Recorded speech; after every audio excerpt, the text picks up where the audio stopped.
Auzubillahiminash-shaytanir-rajim. Bismillahir-rahmanir-rahim. Dear students, Assalamu alaikum warahmatullahi wabarakatuh. Class 6 subject history chapter 5 kingdoms, kings and early republic. प्यारे बच्चों, आज हमें ये chapter पढ़ना है किंगडम्स, यानी आज से 2500-3000 साल पहले किंगडम्स किस तरह के होते हैं, लोग कैसे रूलर्स बनते हैं, और रिपब्लिक यानी रिपब्लिक के माने हैं कि आज 2-2500 साल पहले शाही राज नहीं होते हैं, बल्कि लोग कुछ लोगों को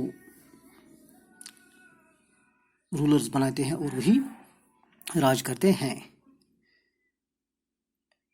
सबसे पहले इसमें हम पढ़ेंगे how some man become rulers, लोग कैसे रूलर्स बनते हैं। अराउंड 500 years ago जाना चूज द रूलर्स, आज से 5000 साल पहले लोग अपने राजों को चुनते हैं, अपने रूलर्स बनाते हैं। यानी जाना से बना है जनता, यानी जनता अवाम अपने रूलर्स को चुनते हैं। But around 3000 years ago we find some changes taking place in the ways in which rajas were chosen. लेकिन इसके बाद यानी ये सिस्टम 2000 साल तक चलता रहा। इसके बाद 3000 साल पहले क्या हुआ कि इस तरह का सिस्टम चेंज हुआ, यानी जो लोग अपने राजाओं को चुनते हैं। उसके बाद क्या हुआ, now some man became rulers by defeating और सब्जुगेटिंग अदर रूलर्स। उसके बाद एक और सिस्टम बना कि वही लोग रूलर्स बनते हैं जो किसी और रूलर्स को डिफीट करते हैं या सब्जुगेट करते हैं या उसको अपने कंट्रोल में करते हैं। मिसाल से मैं आपको समझाऊंगा कि समझ लो कि ये एक स्टेट है और इस स्टेट के लोगों ने इस आदमी को अपना रूलर बनाया है। ये दूसरा स्टेट है, इस स्टेट के लोगों ने इस आदमी को अपना रूलर बनाया है। ये तीसरा स्टेट है, इस स्टेट के लोगों ने इस आदमी को अपना रूलर बनाया है। जो स्टेट हैं, इस स्टेट के लोग टैक्स के तौर पर कुछ पैसे इसको देते हैं, अपने राजा को देते हैं, और राजा इन पैसों से बहुत सारे काम इस स्टेट में करवाते हैं इन पैसों से। तो क्या हुआ, जो ये स्टेट है, ये तीसरा स्टेट है, अगर ये इस पर हमला करना चाहता है, यानी इस पर हमला करेगा, इस स्टेट पर हमला करेगा, तो इसने इस पर हमला किया और इसको डिफीट किया, इस राजा को डिफीट किया, तो उसने इसको अपने स्टेट से मिलाया है, यानी उसको डिफीट किया, उसको हरा दिया गया, उसको हटा दिया गया। तो फिर क्या हुआ, जो ये टैक्स हैं ये खुद ब खुद इस रूलर के पास आएंगे, ये टैक्स इस रूलर के पास आएंगे। अब ये इस पर कंट्रोल करता है। अब अगर ये चाहता है कि मैं अपनी सुल्तानत को और बढ़ाऊंगा, तो ये इस पर, जो ये दूसरा स्टेट है, इस पर हमला करेगा और इसको अपने कंट्रोल में कर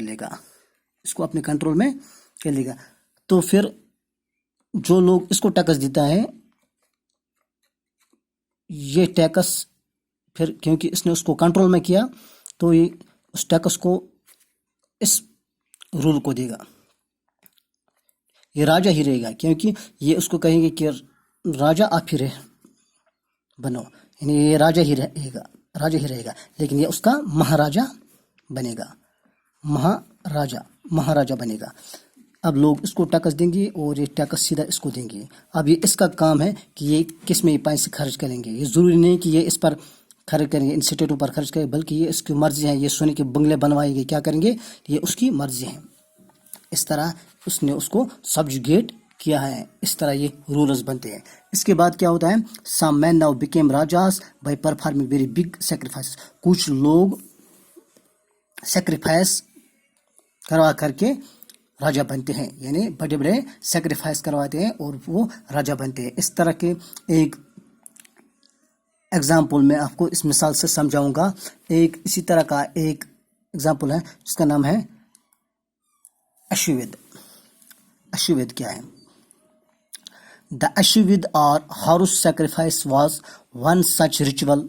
A horse was let loose to wander freely and it was guarded by Raja's men.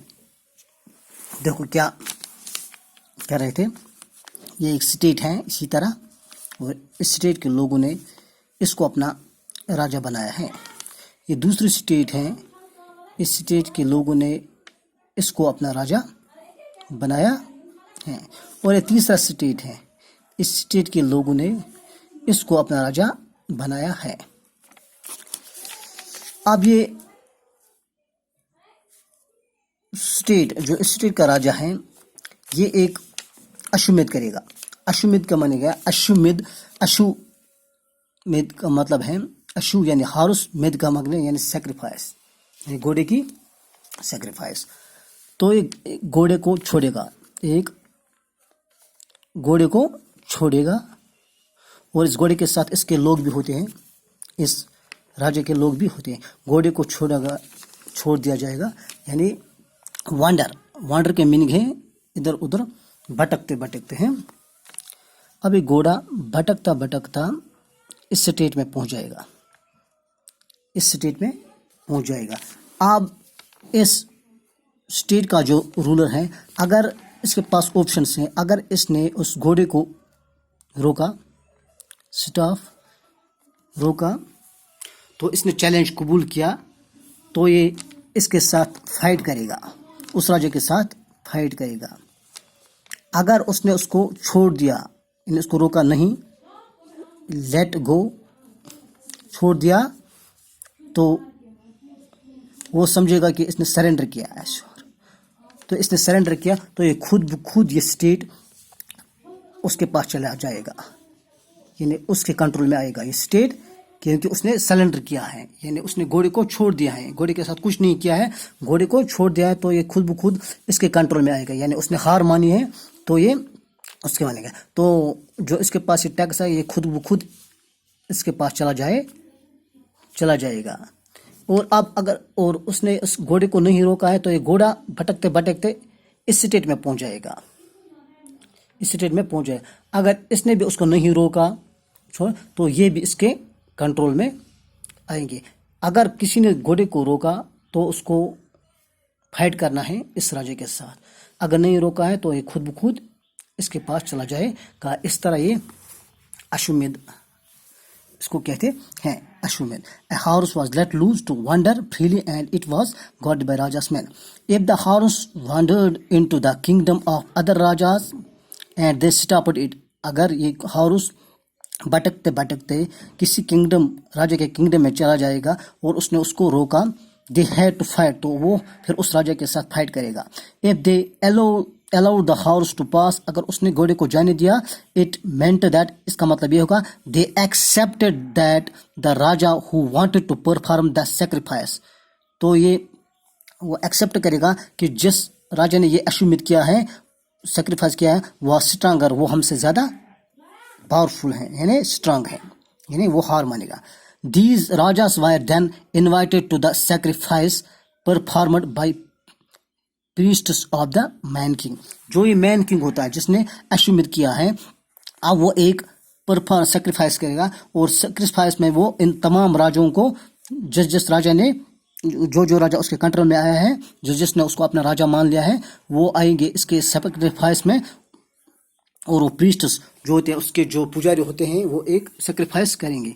और इस सैक्रिफाइस में क्या हुआ, the raja who organised the sacrifice, जो ये अश्वमेध करेगा, जो राजा ये अश्वमेध ऑर्गेनाइज करेगा, was recognised as most powerful, उसको सबसे ज्यादा ताकतवर माना जाता है। And all other rajas brought gifts for him, और जो बाकी राजास हैं जिनको उसने हराया है, वो उसके लिए गिफ्ट्स लाएंगे। He was the central figure in these rituals, और इस रिचुअल्स में वो सेंट्रल फिगर है, यानी वो उसकी बहुत इंपॉर्टेंस है उस राजा की, जिसने अश्वमेध किया। He sat on a special throne, उसके लिए एक खास गिद्दी लाई गई है जिस पर वो बैठेगा, शाही गिद्दी। And his charioteer chanted tales of his glory at the battlefield। और चाटियर का मतलब है जो रथ हैं, रथ चलाने वाले, वो अक्सर जब पुराने ज़माने में बादशाह लोग जंग के लिए जाते हैं तो वो उस रथ पर बैठते थे और उसके साथ जो उसके वो साथी होते हैं वो देखते थे कि वो किस तरह बैटलफील्ड में जंग लड़ेगा। और वही चाटियर इस रिचुअल्स में क्या करते हैं, उसके गीत गाते हैं, उसके बहादुरी के जो उसने बैटलफील्ड में कोई कारनामा किया है उसके गीत गाते हैं इस रिचुअल्स में। उसके बाद क्या होता है, the other rajas were simple spectators who have to sit and watch the ritual. और जो बाकी राजा है वो सिंपल स्पेक्टेटर्स हैं, यानी देखने वाले, तमाशाई हैं, और जो इस रिचुअल को देख रहे हैं, द ऑर्डिनरी पीपल, जो आम लोग हैं, द विश और वेश्या, जिनको विश और वेश्या कहते हैं, आल्सो ब्रॉड गिफ्ट्स, वो भी इस बादशाह के लिए जिसने अश्वमेध किया है उसके लिए गिफ्ट्स लाते हैं। However some people such as those who were regarded as shudras by the priests were excluded from many rituals. और इसके अलावा जो लो कास्ट्स के लोग हैं, यानी जिनको शूद्रास कहते हैं, उसको इन रिचुअल से अलग रखा जाता है, यानी उनको इसमें नहीं आते हैं, अलग रखा है, क्योंकि जो सबसे जो हाई कास्ट्स हैं वो होते हैं प्रीस्ट्स, और इसके बाद जो होते हैं राजास होते हैं वो तो होते हैं क्षत्रियास के बाद ऑर्डिनरी लोग होते हैं, जो वेश्यास होते हैं, वेश्यास ये ऑर्डिनरी लोग होते हैं, आम लोग होते हैं, और जो सबसे लोअर कास्ट्स के लोग होते हैं वो होते हैं शूद्रास, उनको इस रिचुअल से अलग रखा जाता है। इस तरह हमने ये टॉपिक कंप्लीट किया है। थैंक्स।